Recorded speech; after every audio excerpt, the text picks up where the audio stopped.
shop, our bodies become flooded with endorphins. It strengthens our emotional bonds with each other while also making us more resilient, creative, resourceful, and positive about what lies ahead. Finding ways to laugh through hardship reminds us that we're in control of whatever darkness may be facing us. Chances are the funniest people you know have all been through heartbreaking grief and suffering, and yet somehow they've been able to muster the ability to laugh at the absurdity of human life and to find relief even in the face of unthinkable loss.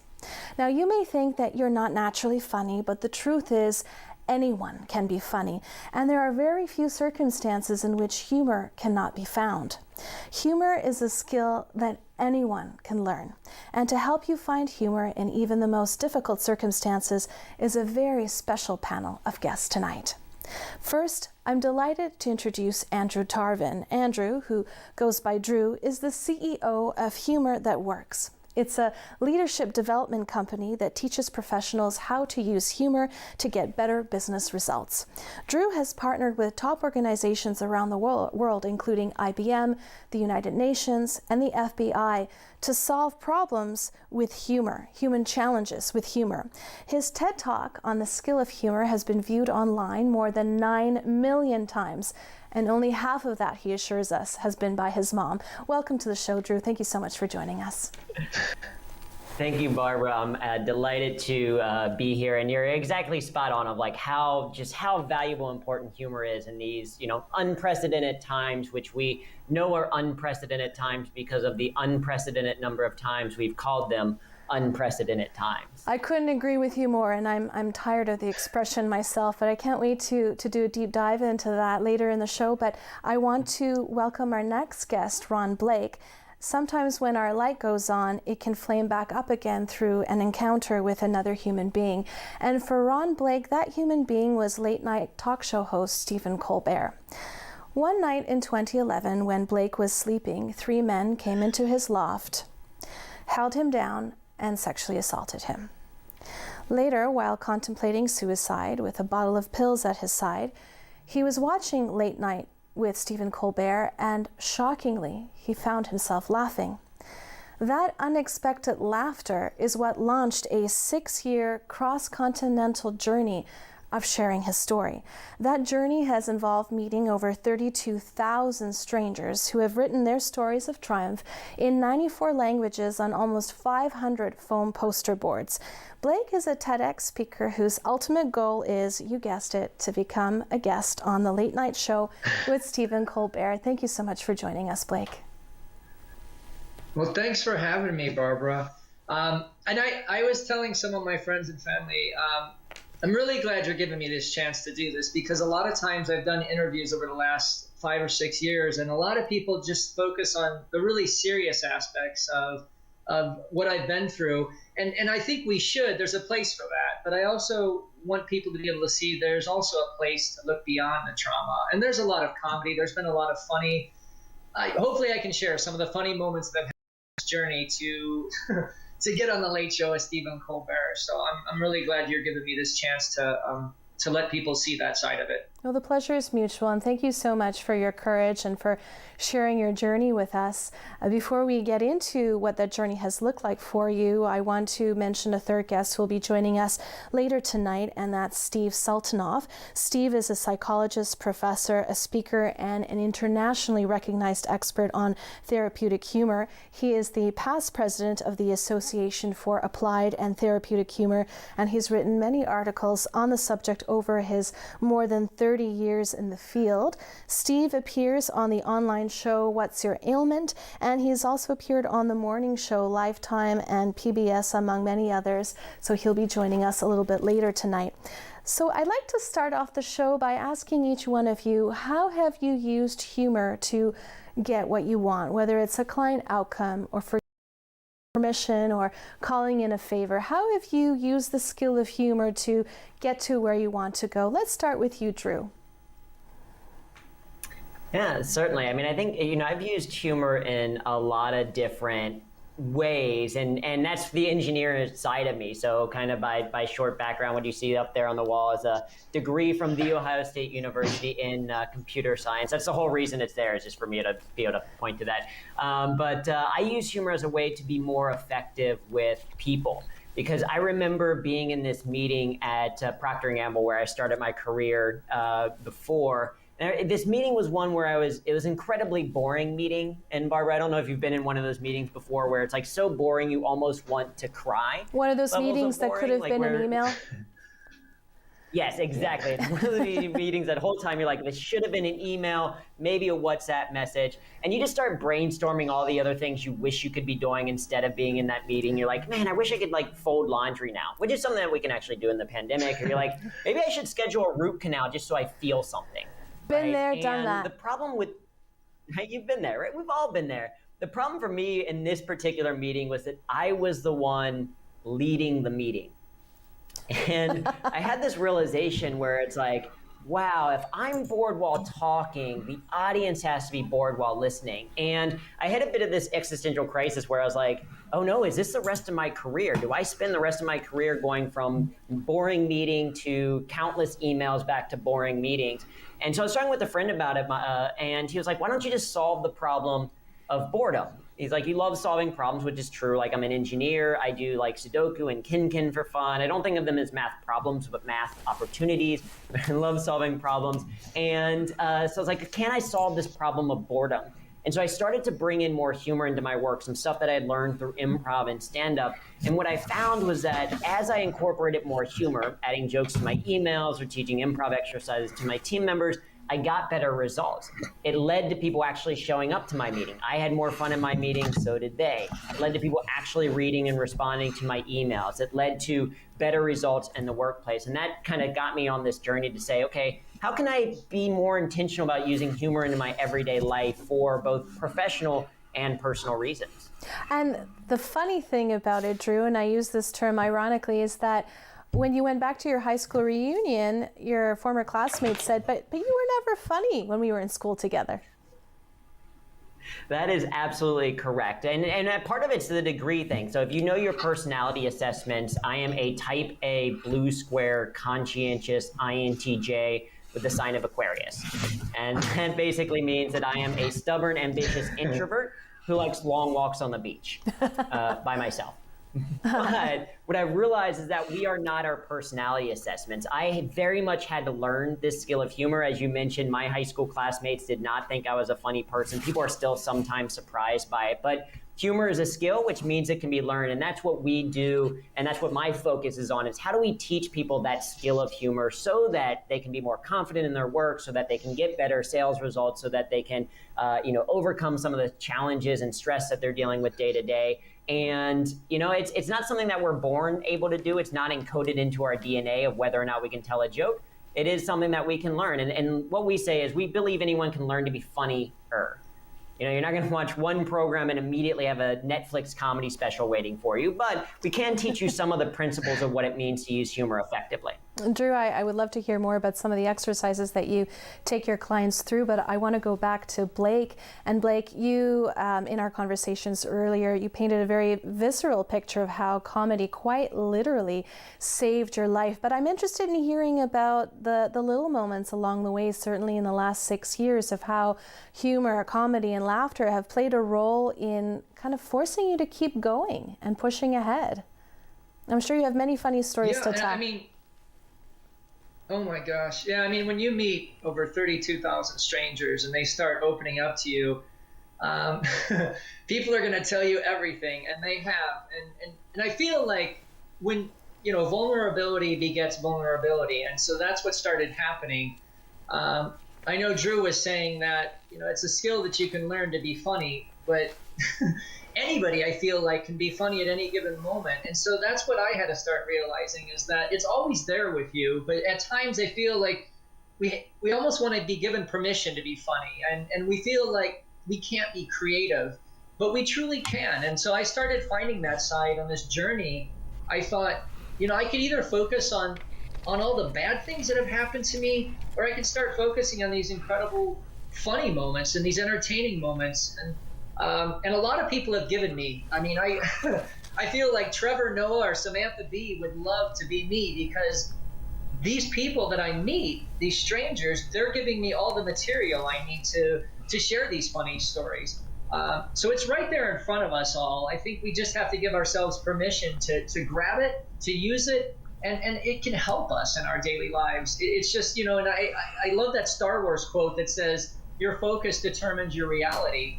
I think it was Qui-Gon said it to a young Anakin in one of the Star Wars. But again, if you're always focused on the negative or the sad, that's where your reality is going to be every day. So I had to tell myself, hey, you've got a lot of these great, funny, entertaining moments. Embrace them. And I may not be Robin Williams or Samantha Bee or or John Oliver, but it's making me laugh, and I'm embracing that laughter and that humor and that comedy much more in my life now on this journey. And I think the key is here that not everyone has to be Samantha Bee or Trevor Noah. Like Drew put it, we don't have to necessarily be funny or sort of have our own late night Netflix special, but we can be funnier. But we're just newly joined by Stephen Saltinoff. Thank you so much for joining us tonight. I wanted to ask you to take us through the science of laughter and humor. We know that it can do many great things for us, even though laughter, comedy, and humor can't erase the trauma or solve the problems, but it does many wonderful things for our bodies, physically, physiologically, mentally, emotionally. Talk us through some of those great benefits, and I guess why you've decided to apply humor to your therapeutic practice. Okay. Well, first of all, I'm very happy to be here and be able to share the therapeutic value of humor. When we look at humor, humor is a stimulus. So you experience something funny, perhaps it's a joke or a sitcom or a moment that has a humorous element. That humor then creates a reaction in all of us. And one of those reactions, the one that we most know, would be laughter. And we know that laughter is the physical response to humor. When we laugh, our muscles contract, our blood races through our body more quickly. The systems of the body are activated with the physical act of laughter. But humor also triggers what I call mirth. And mirth is the emotional element of humor. That is, when you experience humor, you may experience an uplift, a joy, the pleasure, and that's the emotional experience of mirth. The third area that humor triggers is what I label wit. And for me, wit is the cognitive reaction to humor. It's when you hear the humor and you appreciate it. A good example of that would be Peanuts cartoons. Often with a Peanuts cartoon, you don't guffaw, you don't laugh out loud, although you might, but most people don't, but they get it, and it puts the world in perspective. So what happens is that humor triggers laughter, mirth, and wit. And all three of those have physiological benefits, but all three also have psychological benefits. And distressing emotions, such as being anxious, depressed, or anger, cannot occupy the same psychological space as mirth. When you're feeling mirthful, you can't feel anxious. And then when you get the wit, it shifts that emotional experience as well. So bottom line, when you experience humor, you have these three potential effects that are beneficial physically and emotionally. That's wonderful to hear, and you're a bit of a prankster. I want to hear more about some of the things you do both within and outside your practice to bring joy to others. But first, we're just going to cut to commercial break. We'll be right back after this. Don't go away.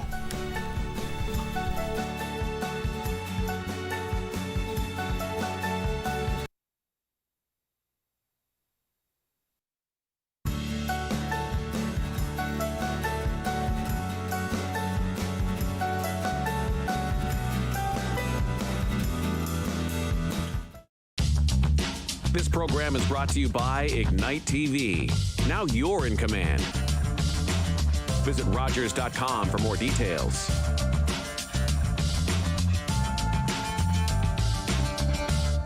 October 5th, 2014, my daughter was hit by a train.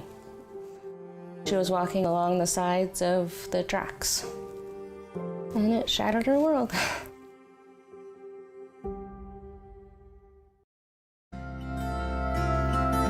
Are you a woman experiencing abuse?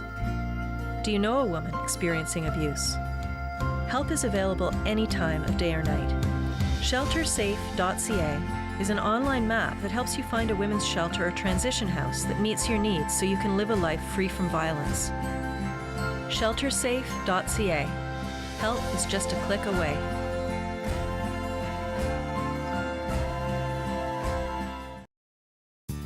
Don't let limited mobility affect your lifestyle. I want you to push one arm forward. Whether it's from surgery, an injury, or just time itself, when we move, we can improve our lifestyle. Join Anita Finley each week for a series of workouts that you can do in the comfort of your own home. All you need is a sturdy chair. This is not about you sitting to watch me. This is about you sitting and joining me. Tune in to Move and Improve right here on Rogers TV. The sun goes down in Pasadena and I feel alive. I feel like I'm dreaming and the sun comes up and I'm still sleeping and alone. Each week on Grill This, Smoke That, Steph Legary showcases delicious recipes from across Canada, all done on the grill. Join Steph and his special guests on Grill This, Smoke That, Fridays on Rogers TV.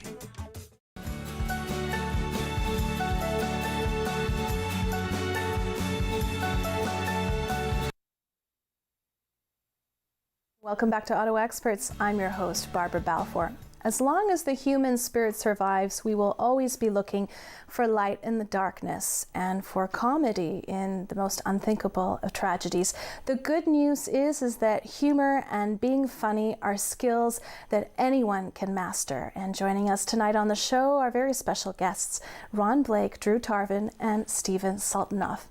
Stephen, we were chatting a little bit before we went to break about some of the things that you do both within and outside your practice to bring joy to people's lives. And you've actually sent us some images, which we're just going to pull up on the screen now, showing some of the funny gadgets that you incorporate. You've got a clown nose there and some mental floss, it seems, a fake ID. Tell us about some of the things that you do to put a smile on people's faces.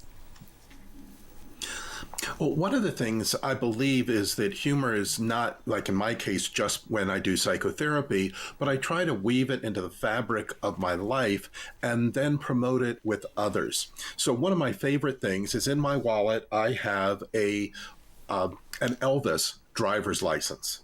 And when I go to check in at a hotel and they ask for ID, like the State University ID here, I give them an Elvis driver's license. And in the interaction, they smile, we have a good laugh, and they feel a little bit of joy. And I do the same thing when I check in at a rental car agency. I give them an Elvis license, and I have one here on my desk, and now I can't find it. I was going to show it to you. Of all the things, I had it ready. Anyway, so that's something that I would do. I carry a clown nose, and when I'm on an airplane near the screaming child, I'll get that child's attention, and I'll pop on the clown nose. I love that. And when I do that, I get the attention of the child looks, stops crying, and the rest of the adults on the plane don't bother me for the rest of the trip either. So part of the idea is I always have some props with me, like the clown nose, like the driver's license, so that I can try and be playful and fun with people in their everyday environment. It's like being the Johnny Appleseed of humor. I try and spread humor so that other people have a little bit of joy in their life each day. So you obviously, you practice what you preach in your everyday life. How do you use humor when you're meeting with a patient or a client? Well, I use humor primarily in three ways in psychotherapy. The most important aspect of psychotherapy for everyone is the building of the alliance.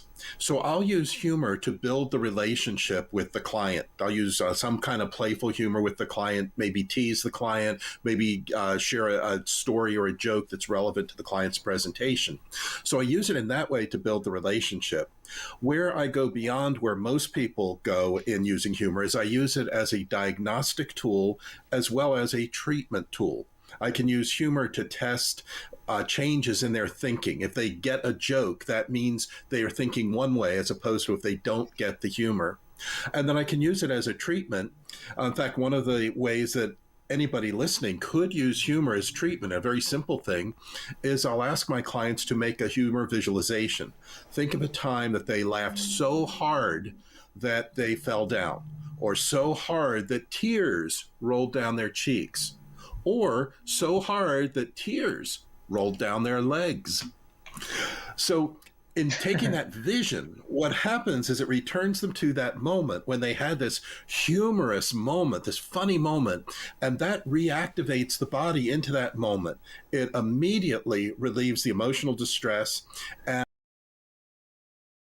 as I could go into the biochemistry, but just take my word for it. We will. And that's something that if I have a client with an anxiety disorder, that I can teach them that, and they can use it when they feel anxious to lower their anxiety. Now, does the anxiety come back? Sure it does. But in the moment of having a humor visualization, the emotional distress dissipates and they get at least relief for those moments. Now, Steve, when was the last time you laughed that hard? What was it that made you laugh? Oh my goodness. Every day there are things. I can't remember the last time I laughed so hard that I fell down. As I'm saying that, I can remember, but it would be too long a story to set up. But every day are filled with things. Here's a real quick one, an interesting one. I was leaving home one morning, and my wife said to me, I'm just so apologetic for being so bitchy. And my wife is not bitchy. I mean, I would never have thought that word would apply to her. So I go to work, I come home, and I walk in the door, and she comes down the hall and greets me. I give her a big hug, and I whisper in her ear, "I love you, bitch." And she burst out laughing, and I burst out laughing, and we probably that one. And if I tell people, "Oh, let me tell you the time I called my wife a bitch," then it wouldn't be funny. But in the context, and it's in the context of the relationship context, that she knows that my belief is she's nowhere close to being a bitch. I can say that to her. But if there was some truth in there, then it might be perceived as hostile humor. That would be a whole other problematic issue. And that brings me to my next question as to some of the critical elements of humor. Obviously, context is super important, but there are other variables that people bring up, such as truth, such as pain, and such as distance from that pain. And so I want to ask you, Drew, what have you noticed are some of the critical variables of humor? What makes a joke funny? Well, I think that there's a lot of different theories even around that. Like if you look at the psychology, or the study at least, of humor, some people say, oh, it is relief theory, that we laugh when we feel some tension and then we have relief from that tension. Others say, no, it's more of incongruity theory. We laugh when we're surprised by something. And others say, oh, no, it's benign violation. It's when we perceive some type of violation, but we recognize it as benign. So there's a lot of different theories around that. And that might actually be something that Steve can speak to a little bit more. But I would think what is interesting to me is that you don't actually even have to know much about those theories to effectively use humor. And I think Steve gave, certainly some great examples of that. And part of that is understanding that humor is more broad than comedy, right? It's not just the things that cause us to laugh, but maybe it's something that causes us to smile. And sometimes recognizing that the bar doesn't have to be, oh, you have to be as funny as a stand-up comedian like, Dave Chappelle or Ali Wong or someone like that, but rather what we talked about earlier, like, oh, anyone can learn this skill, I think is valuable. And a lot of times it's in those moments. And speaking of the inappropriateness, I know a lot of people have that kind of like, okay, but how can we make sure what we say is appropriate? And there's this kind of, is there too much of a quote unquote politically correct culture? And typically, at least in the work that we've done, mostly in corporate, is we found there's typically 3 reasons why humor is seen as inappropriate. First of all, it might have an inappropriate topic, right? So you can't use humor as an excuse to talk about things that you wouldn't otherwise talk about in the workplace, at least in that particular setting. So it's not like, hey, I have this really funny racist joke, and it's okay because it's a joke. And it's like, no, it's still racist. You probably shouldn't say that. And so the topic could be inappropriate, or it could be an inappropriate target. So you might be poking fun at someone. And so that type of aggressive humor can be seen as inappropriate because they're like, wait, do you have the right to make fun of that person? Are you punching down? What we say in comedy of punching down. If you're making fun of someone who is less fortunate than you, then that typically doesn't work well either. And the last reason is that it might come at an inappropriate time. That I do think that humor can be used in a lot of different contexts, but sometimes we need a little bit of time to pass depending on who we're talking to. And I'm sure that Blake can speak a little bit more to the value that humor can bring almost in those stressful moments. But recognizing those three as the reasons for inappropriateness, and the easiest rule that I think is what I consider what you could call the Rogers TV rule or the woke Twitter rule. But basically, would you be comfortable with whatever it is that you said or did in, say, a workplace meeting, showing up on the front page of a newspaper or on the frontline news of a news site or getting blasted all over Twitter? And if the answer is like, I don't know if I'd want my boss to see me make that joke, or I don't want my mom, like all of my comedy is rated M for mom. Like I want my mom to always be happy with all the content that she sees. And if I'm like, I don't know if my mom would like that joke, then it's one that I try not to make because it's probably going to be inappropriate. But at the same time, doesn't humor let us get away with things that we might not necessarily get away with? Like if you can make someone laugh, might you be able to get away with a little bit more? Absolutely. And that is, to me at least, a slight difference between the use of comedy for the sake of comedy. That's part of the goal of a stand-up comedian, is that they're pushing the norm a little bit. They're allowing us to think about things that we, hey, is it inappropriate to say that? Oh, but now that you say it, I'm actually thinking about it. That's absolutely true. If you're going to think at the broader perspective of using it for your own kind of workplace improvement, that's where my focus is of like, okay, I'm an engineer. How do I use this to be effective with the hardest resource I've ever had to manage, which is other humans? Then I'm going to take I'm going to be a little less kind of provocative in a sense, intentionally, because I want to get these results. I don't want to distract someone and say, wait, that was too inappropriate, and I lose sight of the bigger message or the bigger goal that I'm going after. But I think for our own catharsis, for our own conversation with friends, for if we're on a stand-up comedy club stage, absolutely.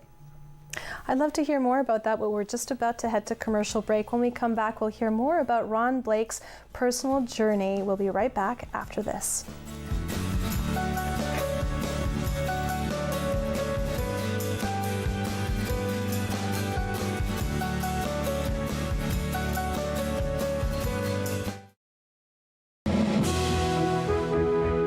Join us as we look back at previous investiture ceremonies honoring great Canadians. Watch the Order of Canada exclusively on Rogers TV.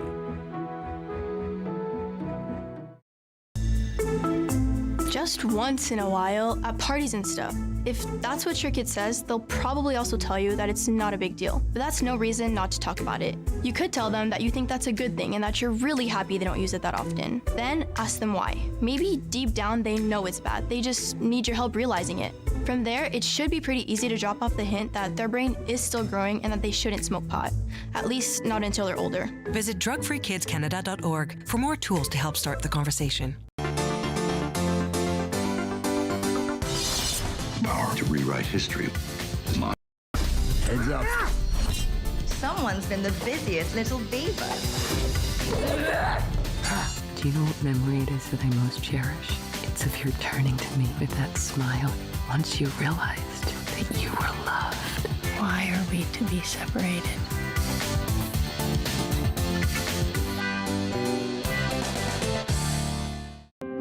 When you're online, Rogers TV on YouTube shares news and events from your community.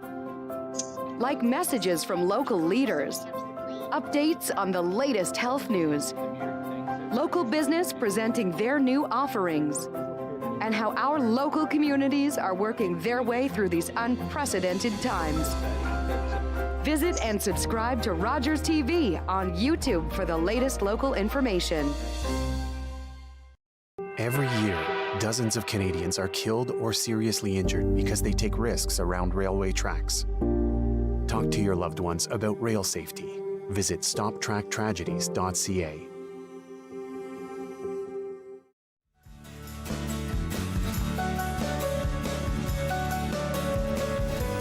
Hi, welcome back to Ottawa Experts.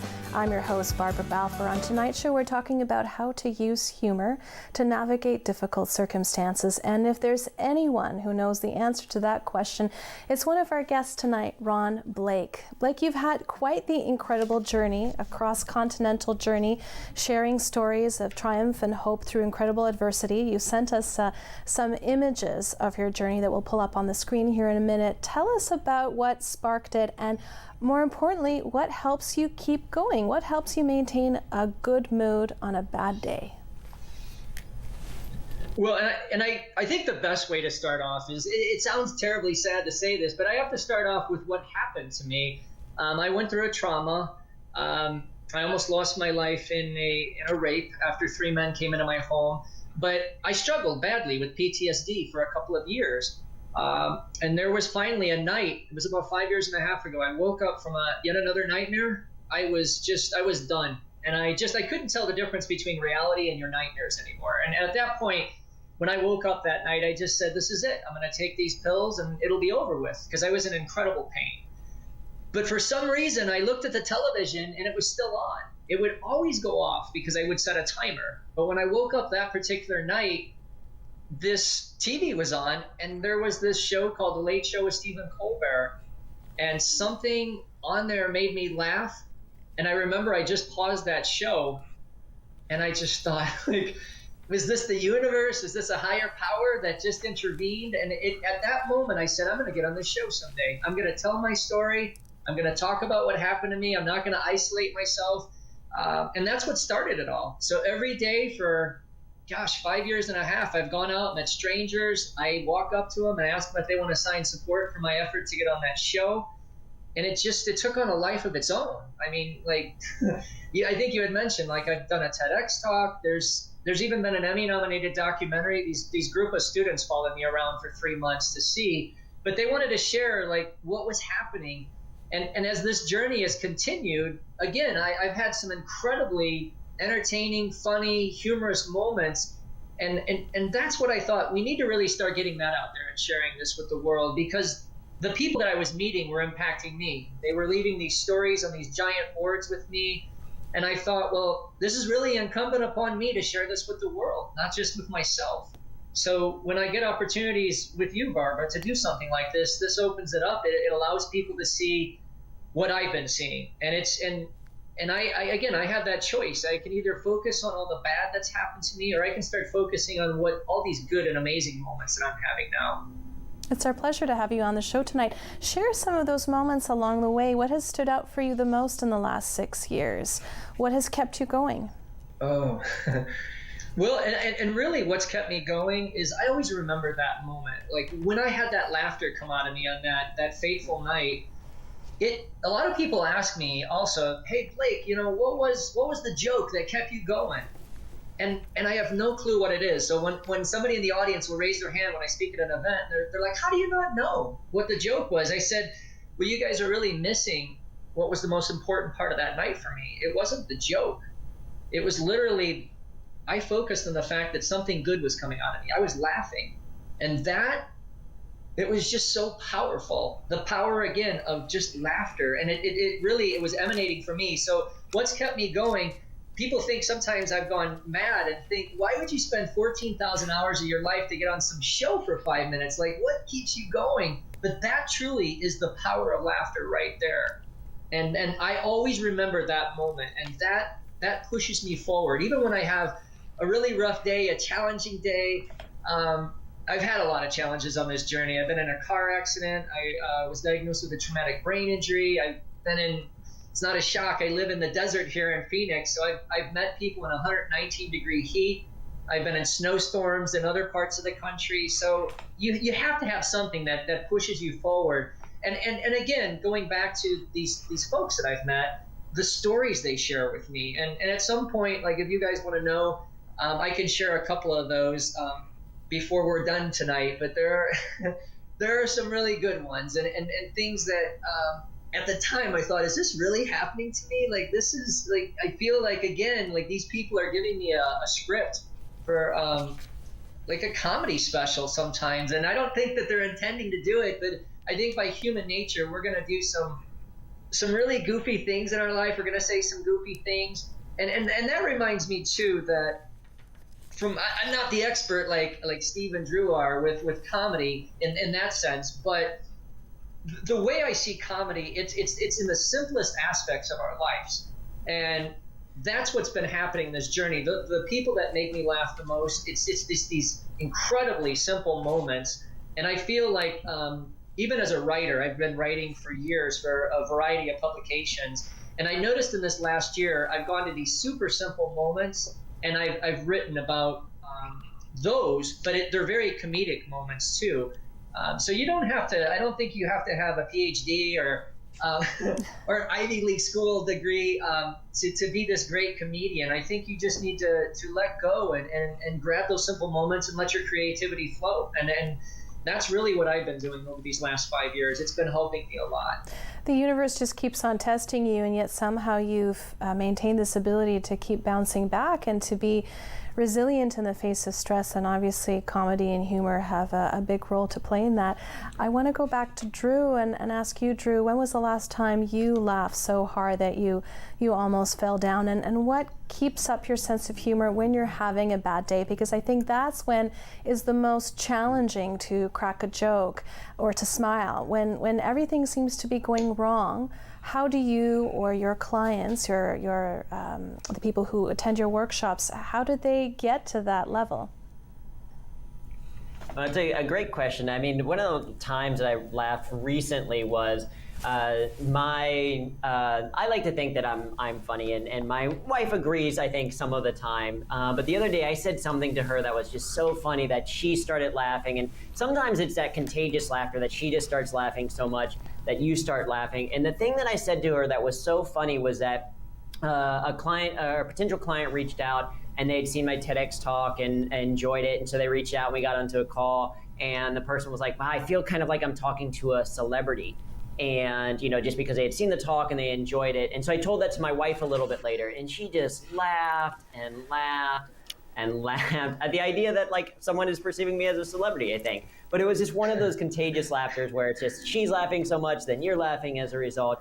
And to what Blake mentioned, a lot of times it's those small moments. And so in that TEDx talk, I talk about this idea of the skill of humor, which I define as kind of three things, what I've taken apart and looked at from an engineer's perspective. And it starts first with your sense of humor, which is simply, what do you find funny or what do you find interesting? And that can develop humor for you. Exercise that we go through with some of our clients is even something as simple as like, what's the story of your name? Right? For example, my name is Andrew Joseph Tarvin, but before I was born, I was supposed to be a Joseph. That's what my parents thought. They weren't sure if I was going to be a boy or a girl, so they're like, Joseph if he's a boy, Josephine if he's a girl. Super original. They wanted a name that worked for both. I get born though, and they take one look at 0-minute-old me and decided that I didn't look like a Joseph. And I don't know how you know that when you're looking at a 0-minute-old What does infant, a Joseph look like? Exactly. Yeah. What does that look like? Who can say? And so they picked up a baby naming book in the hospital and clearly didn't get very far because they named me Andrew. Right? So they're like, Aaron, no, 2 days, I don't like that. Adam, nope, we've got one of those at home because my oldest brother is named Adam. Andrew, perfect, let's go with it. Right? And so that's the story of my name. So even something like our name can be fodder for comedic material. And that's a great question to ask new people that you've just met of like, oh, hey, Barbara Balfour, that's an interesting name. What's the story of that name? And by sharing it, one, you have an opportunity to share a little bit of humor, or at least insight into your life. And two, it's going to help me remember that name even more because I understand the story behind it. So is there a story to Barbara Balfour? Not really, no. No, I can't think of one, but maybe if I dug deeper and I sort of mined my past for some comedic moments, and would that be one of the steps in your exercises, maybe talking to family and kind of mining your background for possible comedic opportunities? Absolutely. So there's 3 tools that we kind of pick up on, one for each stage, right? And so as I mentioned, the first stage is that sense of humor. And so it starts for us with a humor notebook. So this is my humor notebook with a message to remind myself that I like every day, you are responsible for your own happiness. But what a humor notebook is simply it's a repository. It can be a physical notebook like this. It can be, you know, the notes app on your phone. It can be a napkin right next to you. And anytime you have something that makes you curious, like, why is it like that? Or anytime you say something that makes other people laugh, or anytime something ridiculous happens to you on the way to the supermarket, or whatever it is, it goes down in the humor notebook. And that does a couple of things for you. One, when you want to bring in humor to something, say you're gonna go into a meeting at work and you're like, I wanna recall something, you can go back to the humor notebook and see, right? It helps you to remember things. But the other thing is, for me, it also helps to activate selective attention. So just to geek out for a brief moment, there's an area part of the brain called the reticular activating system, and one of its roles is selective attention, right? We as humans are constantly bombarded by information, and we can't process all of that information. Selective attention is basically to say, what's important that we elevate to the conscious level, what do we deal with subconsciously, and what do we ignore completely? Well, selective attention is partly defined by priming, what you give it as input. It's kind of like that thing if you ever, if you purchase a certain type of car, maybe this has happened to you, Barbara, where you purchase a car or a friend of yours gets a certain type of car and you start to notice that car everywhere on the road. Yes. Well, it's not necessarily that there are more of those cars on the road, right? That's happened. It's you're now primed to actually pull that out of all the information that you're processing. Well, keeping a humor notebook does the same thing for you. You start to just notice how many opportunities there are for humor in the world around you, and you can start to see things in a slightly different light. And this speaks to a little bit to what Blake was talking about, but there's this kind of comedy adage that says that comedy equals tragedy plus time, right? Something tragic might happen to us, and with enough time passing, we can see the comedy in it. That's why I can look back at pictures of me where I had blonde frosted tips and a stud earring and Harry Potter glasses. And I can laugh about that now because it's clearly ridiculous, but when it first happened, it was a little too serious. But what's interesting is that to me, there's also a little bit of a corollary to this, is that with something tragic, if you can find the comedy in it, it almost makes it feel like more time has elapsed. What you said at the very beginning of this program is that it helps us to smile in the absurdity of what's going on, and that it doesn't control us. It can say, in the spite of this adversity, I'm gonna laugh and say, this is something that I can control, which is my emotion towards it, and that allows us to process it. And that's something that something like a humor notebook can help you do. I'm loving all these tips for finding the humor in every day. Thank you so much, Drew. We'll be right back with more of this after the break. Don't go away.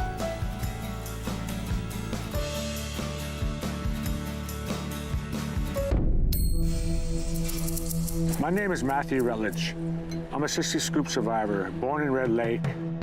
Was adopted from there to Toronto at the age of 4. Family members got separated from each other. That was the government's goal, to break that connection from brothers and sisters. Basically taking the Indian out of the child. Right now, they're still trying to find themselves. Originally, my birth name is Harvey Halverson. In my high school days, teens, I was trying to fit into society. I knew I was First Nations, but I didn't know who I was inside. I think later in life, I started that journey. I am proud, Anishinaabe man, of who I am now. I love life, who I am. And he fell. Whoa, I'm not driving. I'm way too stoned. How are you feeling, Beer? Oh, since we had that talk, I'm not driving tonight at all. What about you, Dave? You only had a couple of drinks. And only a couple of puffs. I don't drink and drive. No way I'm getting behind the wheel when I smoked weed, too. How are we getting home, then? Oh, you can drive, Dave. Come on, Dave. Take one for the team, buddy. Don't let weed and alcohol influence your decision to drive. Yeah, I need a ride. Play 4 games of bingo from the comfort of your own home each Monday at 7 p.m. for your chance to win money from our $2,000 regular bingo or $5,000 super bingo night. Kiwanis TV Bingo, Mondays at 7 p.m. on Rogers TV. So delighting, there's another fork in the road. Where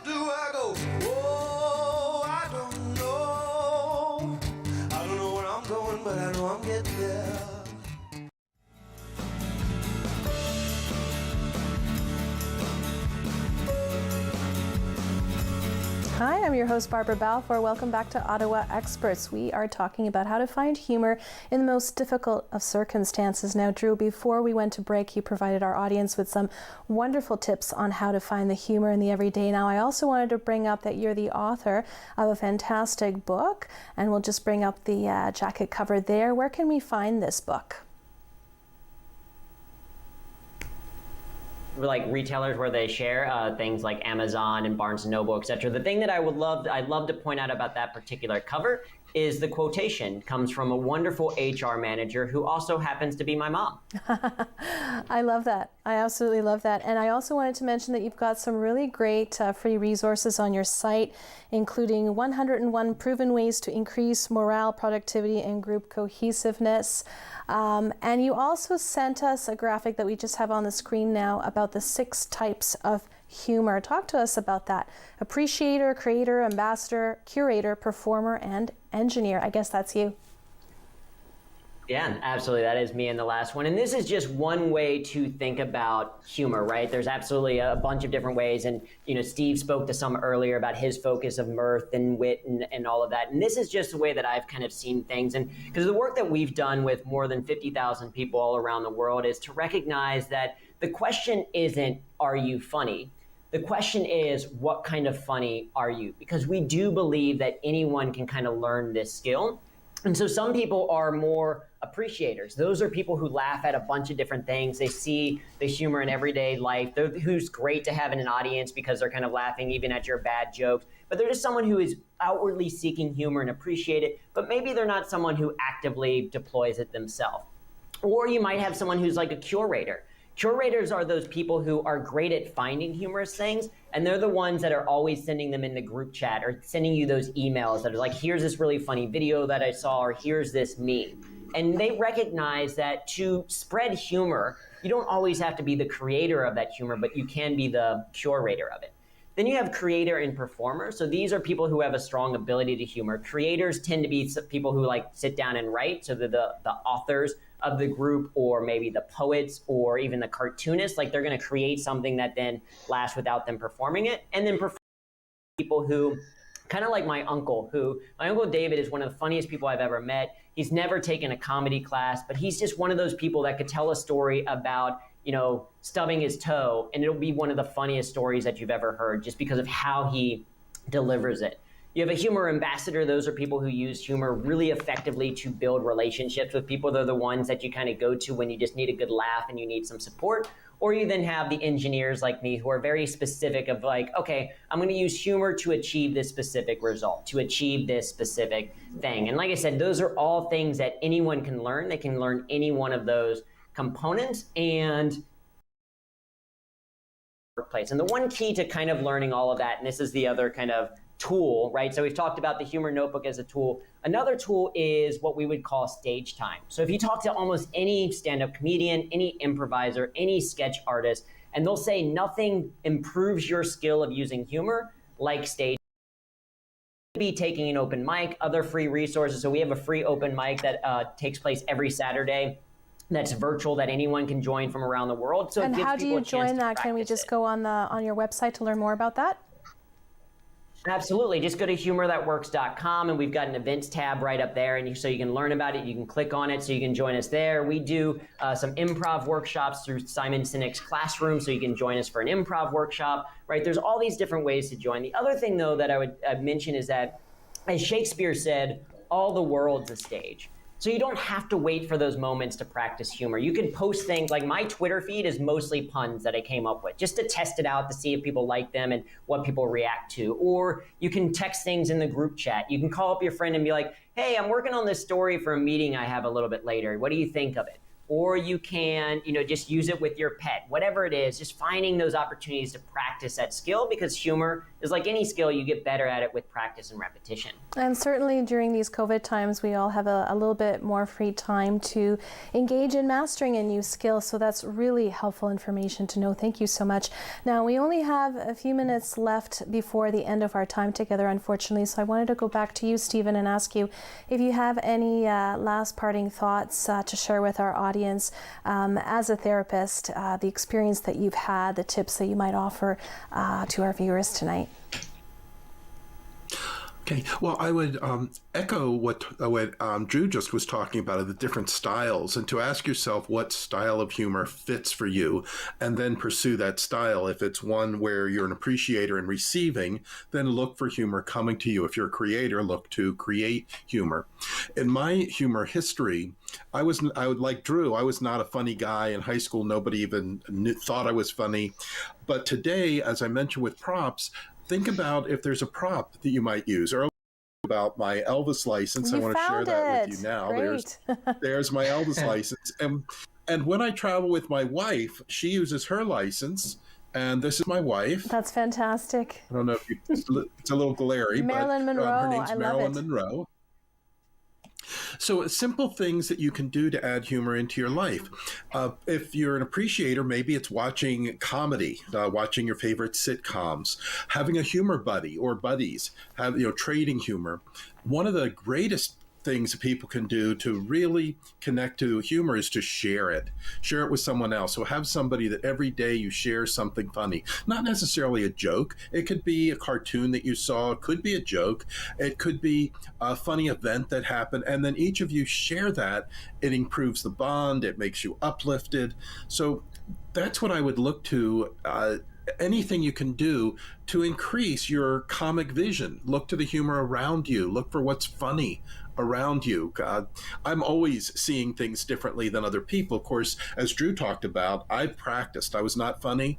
Years and years and years of practice to get it. But now I see things differently in the world, and I do have what I would consider a comic vision. I see funny where others don't. And that brings a to my face. So that's what I would recommend. Looking for whoever you are as a humor individual, what tickles your funny bone, and then seek the things that tickle your funny bone. Don't try to be funny in ways that you're not funny, unless you want to expand in those areas. But certainly in the beginning, find ways to be funny that enhance the funny that you are. Add to that. And I think being able to see things differently is one of comedy's greatest gifts. I've heard a quote that humor is not happiness, it's more about self-awareness and the ability to see the discrepancy between expectations and reality. Mm-hmm. I want to go back to Blake in our last few minutes of the show. Tell us a little bit about some of the comedic or funny highlights of your journey, some of the stories that you've heard or encountered along the way that kept you going, and some of the things that still kept that smile on your face going even through the hardest times. Yeah, and there was one that stood out. I went to a coffee shop. It's happened a couple of times at a couple of different places, but in this particular case, it was in a coffee shop in Southern California. I had my boards with me. I was meeting strangers. And on the top of every board, it says Blake Late Show. Really simple message. My name is Blake. I'm trying to get on the Late Show. And it opens up like, why am I trying to get on this show? But as I was explaining to all these people that gathered around me, they thought it was Tony Hawk. And if you guys know, he's like the super famous skateboarder. He's like an amazing guy. And a lot of people said that he's my doppelganger. We actually both lived in Carlsbad, California. He was born there. I used to live there. We're the same age, but there's a big difference. There's a 7-inch height advantage he has on me. But yet, after all these guys signed the boards, they looked at me and said, "Could you give us your autograph?" And I said, "You do know I'm not Tony Hawk. You guys just heard me say that I'm Blake and this is the journey I'm on." But they insisted I was Tony Hawk, and some of the baristas came over and told them, they said, "Guys, this isn't Tony Hawk," and they showed him a picture and showed him how tall Tony is. So for me, it's just like you get these moments, and I'm like, they all just watched me leave this coffee shop, and they really, like, they still didn't believe it. So it's moments like that. It seems like such a simple moment to tell somebody, but it's just these heartwarming, sometimes funny moments, and that's what gets you through it, and it, like, just even to share it with you guys. And then there was one case where I got I shouldn't just set it up this way, but I got a letter from Pope Francis last summer. He mailed a letter to me thanking me for the work I'm doing, and that letter almost got thrown away as junk mail when I went to go check my mail one day, and I went to go throw it away, and I pulled it back and looked, and I thought, oh my gosh, this is from Pope Francis. So that could have been, like, how often you get something from the Pope. but it almost got discarded immediately. So these are just again, super simple moments, but it gave me something to laugh about. And I was like, what was I thinking at that moment? How amazing but that just you a can lot keep of little laughing. moments like that. It's amazing that you can keep laughing. And again, I would just keep encouraging people, find those simple moments. I forget if it was Drew or Steve that said, the whole world's a stage. It is. And there are a lot of people that are performing for all of us, and they're making us laugh. If we just stop and look at some of this, it's the world is a very comedic place. How have you been able to stay authentic and true to yourself along the way? Because I know we all have these little voices in the back of our heads that say, don't make that joke, don't say that. You're afraid that people aren't going to find you funny or people are going to judge you. It's that fear of rejection. How have you been able to push past those fears that everyone has, I guess? For me, I know, as a writer, when I've written my stories, especially this last year, I have to work on being funny. I'm not Robin Williams. That guy was just absolutely amazing. I don't know if there's ever going to be another Robin Williams. But as I write, I actually make myself laugh. You said earlier, you asked the guys, when was the last time you laughed so hard that you were crying? And it was actually, I made myself laugh. I was writing this story for my editors and readers, and I started laughing. I was like, they're going to love this, because if I'm sitting here laughing as I'm writing it.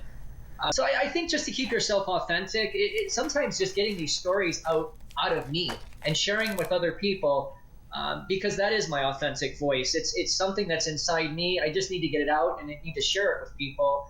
And just, I think, give yourself permission to share these stories, because even if you're not the most creative person, even if you're not the funniest person on the face of the earth, you still can have that ability to be funny. You still have that ability to be creative. Give yourself the opportunity to do it. Don't be so harsh on yourself. Let it come out. Let it flow.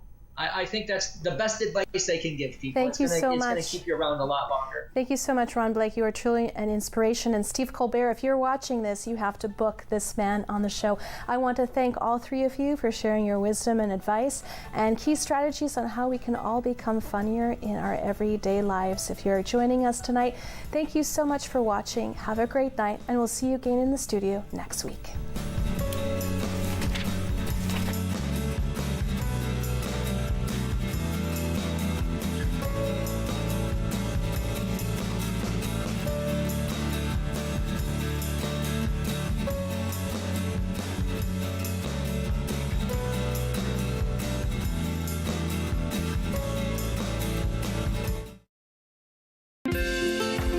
Call the Rogers TV viewer response line, email us, or connect with us on social media.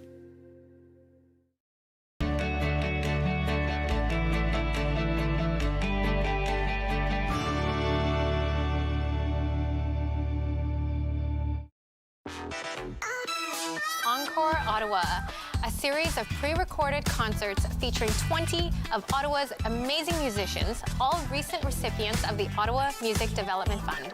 We are so happy to bring together all this talent onto this beautiful stage, the Shankman Arts Centre, in presenting this concert series for you. We couldn't do this without the City of Ottawa, the Shankman Arts Centre, Rogers TV, and Apartment 613, and the Ottawa Music Industry Coalition. Hi, I'm Harriet Clooney. Come check out my show, Scrap Cooking, where I'm going to show you how to use the bits and bobs, the ends, pieces of things that you might otherwise throw in the compost. I'm going to show you how to turn them into something delicious. Your mouth can do a lot of amazing things.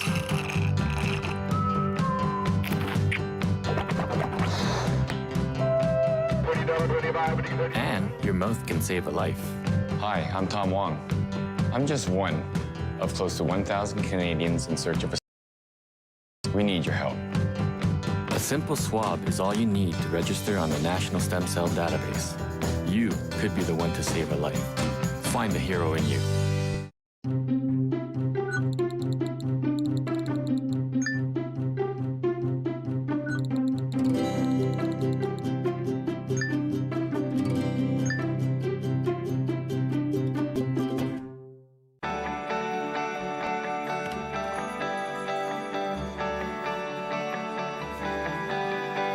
This is Rogers TV.